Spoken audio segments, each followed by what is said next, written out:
How are you?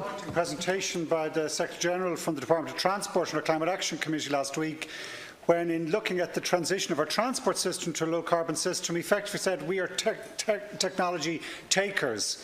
We have to hope or push for higher electric vehicle standards. I know you're doing that in Europe. It's the one standard we're looking to push, higher emissions performance from vehicles.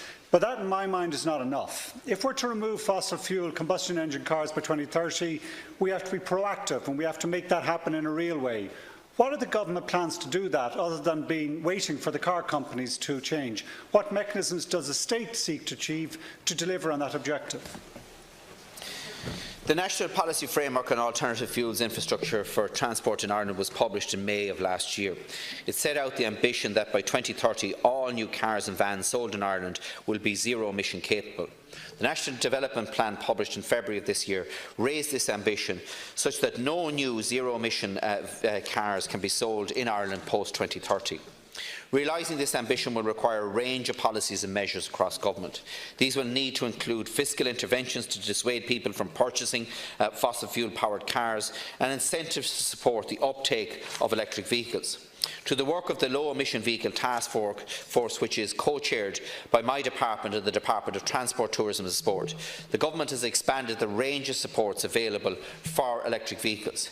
These incentives now include a purchase grant, VRT relief, benefit in kind tax relief, a grant for the installation of home chargers, a grant for the use of electric vehicles as taxis, and a reduction in tolls for electric vehicles. In this regard, I would like to welcome the announcement yesterday by the Minister for Finance and Public Expenditure and Reform of the extension of the benefit in kind relief for battery electric vehicles for 3 years. The provision of charging infrastructure is critical to support the uptake of electric vehicles. In this regard, I welcome the publication last month of the Commission for the Regulation of Utilities of their approval of the ESB Network's proposal on the future operation and maintenance of the charging network. This development ensures the continued operation and maintenance of the public charging network by the ESB and provides certainty for electric vehicle users when they're purchasing an electric vehicle. I would also highlight the role of the Climate Action Fund.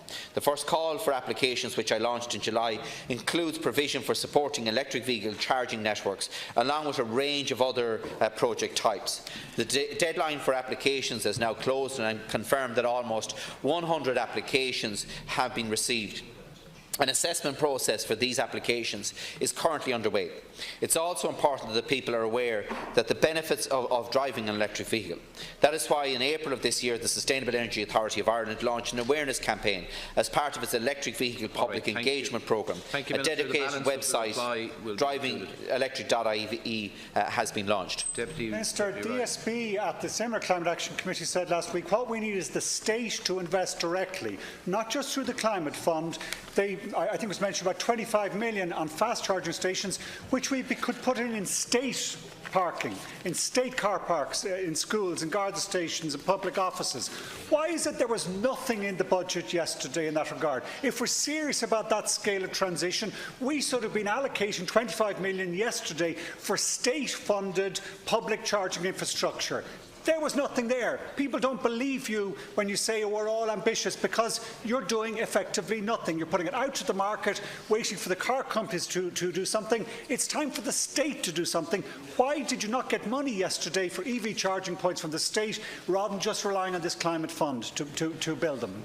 First of all, there is funding within the budget for EV charging. Secondly, and thank you for your support. As you know, yesterday Ireland led the campaign at Council of Ministers to have a far more ambitious set of emission targets in relation to the transport sector, both in terms of cars and light vehicles. Disappointingly so, we couldn't convince our European colleagues of that, because you know the influence that the motor industry has across Europe. But Ireland led a coalition of 4 member states in relation to that. And hopefully we will see progress in trialogue over the next couple of weeks to actually increase the ambition in that area. And yes, we do need to improve the network of electric vehicle charging across the country in terms of maintenance and the speed and capacity of those networks. Deputy Ryan, to conclude, please.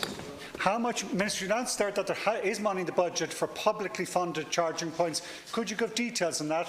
When do you intend to build them? Where would they be put in? How many do you intend putting in this year, or next year rather? Look, that's the detail in relation to it has yet to be fleshed out, but there is funding available for next year, along with the bids that have been put into the Climate Action Fund, which will provide us with opportunities, and there is investment going into the local authorities around the country. As you know, in relation to Dunleary, they've already installed charging points on public lighting there, and that's a pilot that I would like to see extended across the country.